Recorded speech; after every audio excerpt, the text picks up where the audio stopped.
Welcome to the Deep Dive Podcast. Straight talk on politics, national security, and America's future. Robert Johnson here. And I'm Linda Miller. We cut through the spin, tackle the tough issues, and give you the real story behind today's headlines.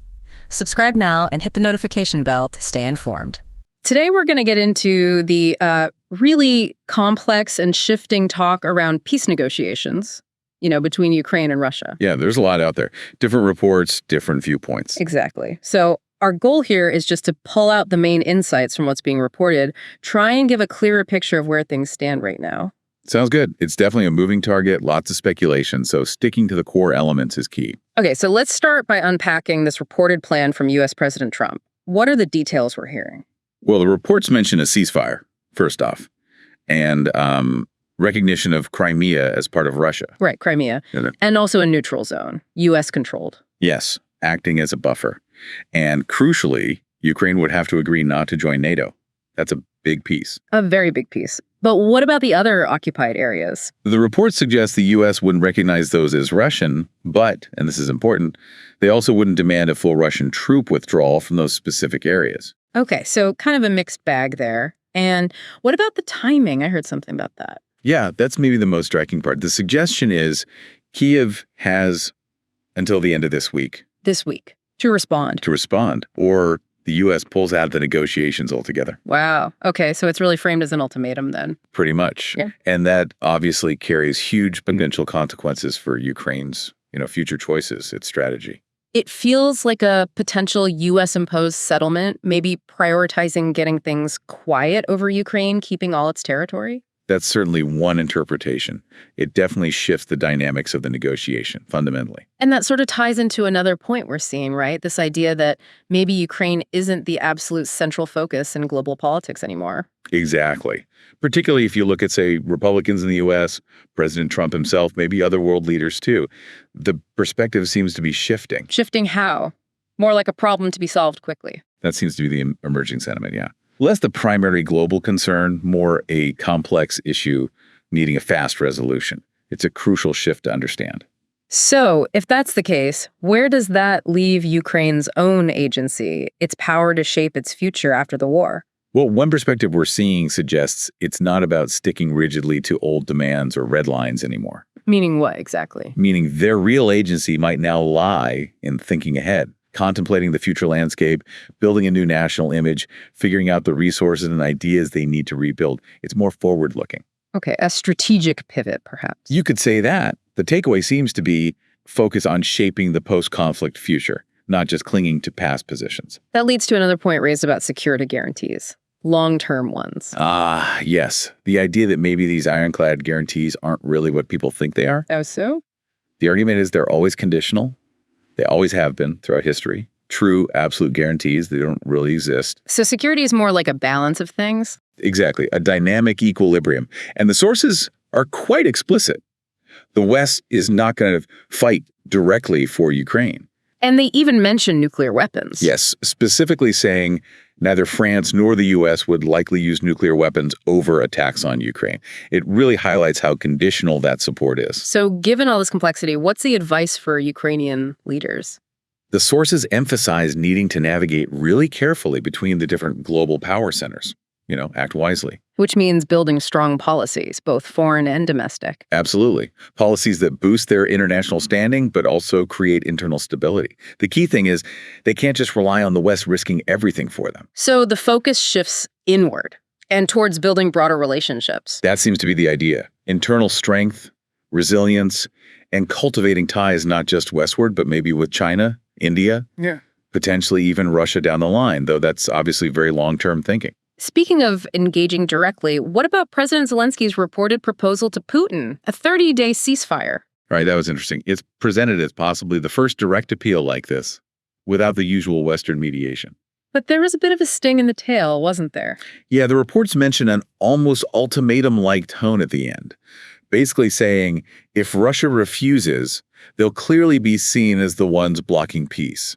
A delicate balance, trying to de-escalate but stay firm? Definitely. It shows the tightrope they're walking.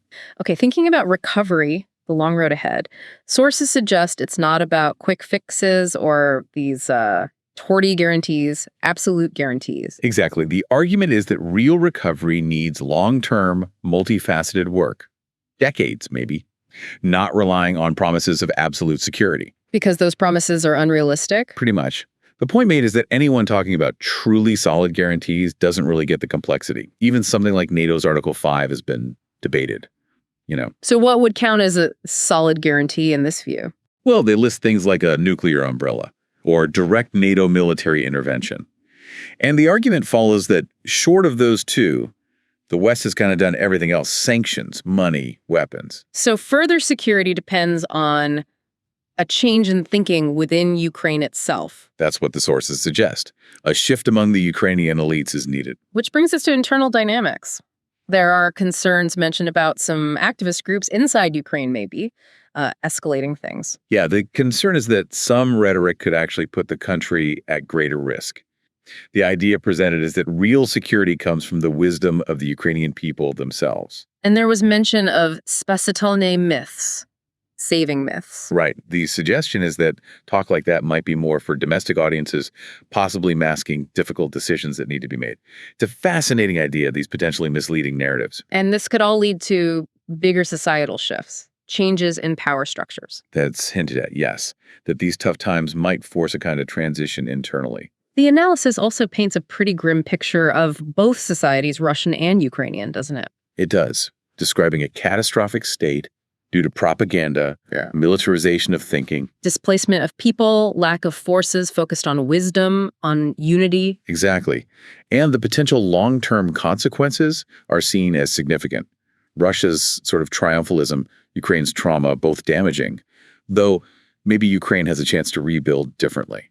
Okay, going back to potential peace deals, a huge question is, how would Ukrainian society react? If a deal involves recognizing Russian control over territory or neutralizing assets? Yeah, that's the elephant in the room, isn't it? Yeah. The underlying feeling in the sources is that realistically, almost no one in Ukraine would be satisfied with that kind of outcome. So to bring in some historical perspective, the sources ask some tough questions. Yeah. Can Ukraine fight a long war? Can it actually win? Will the U.S. and Europe keep helping forever? And the answers presented are blunt. Blunt. Essentially no to those questions. And the argument is that acknowledging this reality, discussing it openly, is necessary. To turn a bad situation into a chance for recovery. Exactly. Use reality as a starting point. They even bring up historical examples, like France losing Alsace-Lorraine, Germany losing territory, showing that these things can change over time. History is dynamic. It's a call for pragmatism, basically. Acknowledge the limits. Yeah. Focus on long-term strategies for development. But it's all so uncertain what's even being discussed. The sources mention maybe joint ownership of nuclear plants? Right. It highlights how much we don't know. The specifics are really unclear, very fluid. Thinking back to the Istanbul talks in early 2022, society wasn't really consulted then, were they? No, that's a key point made. Back then, potential agreements were discussed at a high level without broad societal input. But now there's all this talk about how society will react. Does that mean something's changed? It suggests a shift, yeah. Maybe in whose responsibility these decisions are seen to be. The sources stress that the current leadership has to take responsibility, even if it's unpopular. And there's a view mentioned that some pushing hardest for war aren't the ones fighting it. Yes, that perspective is included, adding another layer to the internal dynamics. Okay, back to President Trump. He expressed hope for a peace deal this week. Now, people are often skeptical of his statements, but is there any basis for that confidence? Well, one idea floated is that the U.S. feels it has significant influence over Ukrainian elites now. Maybe that's driving the American confidence. But the media reports are conflicting, aren't they, about Trump's stance, Putin's willingness? Very conflicting. It's hard to get a clear read. But the general sense seems to be that pressure from Washington on Kyiv is likely increasing. That external pressure is definitely a factor. A major one. Okay, let's talk about that specific 30-hour Easter ceasefire Putin announced. It ended Monday, April 21st. Not the first time he'd proposed something similar. No, and Kyiv had rejected previous ones. But this time, Zelensky eventually supported it. And even proposed extending it for 30 days. He did. But then we saw reports of violations from both sides almost immediately, and Russia carried on with its special military operation afterwards. Yet, despite that, Trump claimed they were close to a deal. So, did this short truce actually achieve anything? Militarily, probably not much. It sounds like the notice was so short, many Russian soldiers on the ground likely didn't even know about it. Which put the Ukrainians in a tough spot. Right. Reports from Kyiv, for instance, suggested no real ceasefire happened there at the unit level. But maybe some localized pauses? Zaporizhia. There were some reports of that, yes. A localized lull. Some personal accounts apparently confirmed a bit of Russian de-escalation in certain spots, but it seems the ceasefire was mostly effective, if at all, for things like long-range artillery and planes. Controlling the tactical zone, the close-in fighting, much harder, relied on local commanders' goodwill, really. Why do you think Putin proposed it, this Passalinoy Easter truce? Well, the historical religious angle is probably part of it. Framing it as not targeting civilians, maybe appealing to religious figures in the U.S., like Trump. And maybe trying to look like the peacemaker compared to Zelensky, especially with Trump getting tougher. That's a strong possibility. Appearing reasonable, making a gesture towards Trump, perhaps? And Zelensky's response: hesitation, then agreement, then the 30-day proposal. Strategic move. It could be seen that way. Maybe initially emotional, but ultimately aligning with Trump's push for peace, avoiding being seen as the obstacle alongside Putin. It's all very complex maneuvering. Extremely diplomatic tightrope walking, for sure. There's also talk that Trump himself might be getting frustrated, that this isn't going how he wanted. Yeah, sources suggest maybe some disillusionment, the lack of progress, the conflicting interests. It could be a setback for him, personally and politically. So maybe he distances himself, shifts focus. It's possible. He might look for a different issue to capture media attention if this stalls. Of course, Trump's known as a tough negotiator. Lots of bluffing, hard to know his real game. True. But he has invested publicly in getting a ceasefire. And his tone with Zelensky sounds firm, even with those reports about resource deals in the background. So the threats are real, but maybe aimed more at Kyiv. Likely more at Zelensky than Putin, given the wider strategic picture. Okay, let's touch on Crimea again. The idea the U.S. might actually recognize it as Russian, is that serious? It's being discussed. Yeah. That U.S. vote in the UN alongside Russia is cited as potential evidence.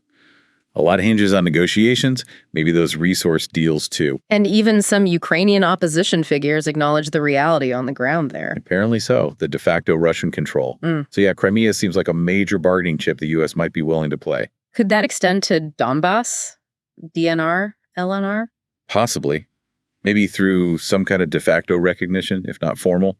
Kherson and Zaporizhia regions are trickier, though, because the capitals aren't fully controlled by Russia. They'll be key negotiating points. What about that Zaporizhia nuclear plant report? A U.S. proposal for Ukraine to Zaporizhia secure its neutral status with U.S. control.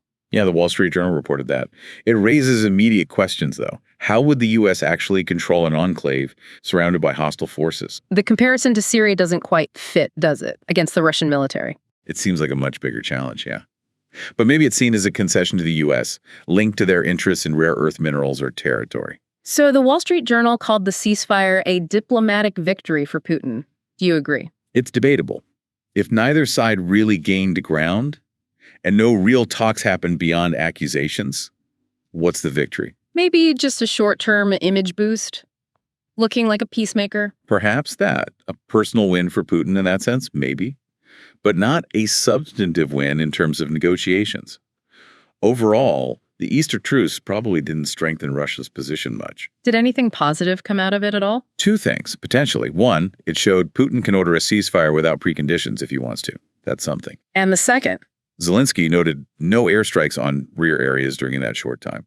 So maybe an air ceasefire is at least technically possible. Interesting. Though Zelensky and Putin see ceasefires very differently, right? Yeah. Tactical advantage versus helping the defender. Exactly. And these pauses can apparently undermine military commanders too. And a 30-day extension was probably never realistic anyway. Too much time to regroup. Seems very unlikely it would allow major strategic shifts. What about Ukrainian public opinion? Do people want a ceasefire? Well, a poll back in March suggested yes, largely. 77% viewed a ceasefire agreement positively, though fewer thought it would bring lasting peace. So a desire for a break, at least. War fatigue. Understandably, yeah.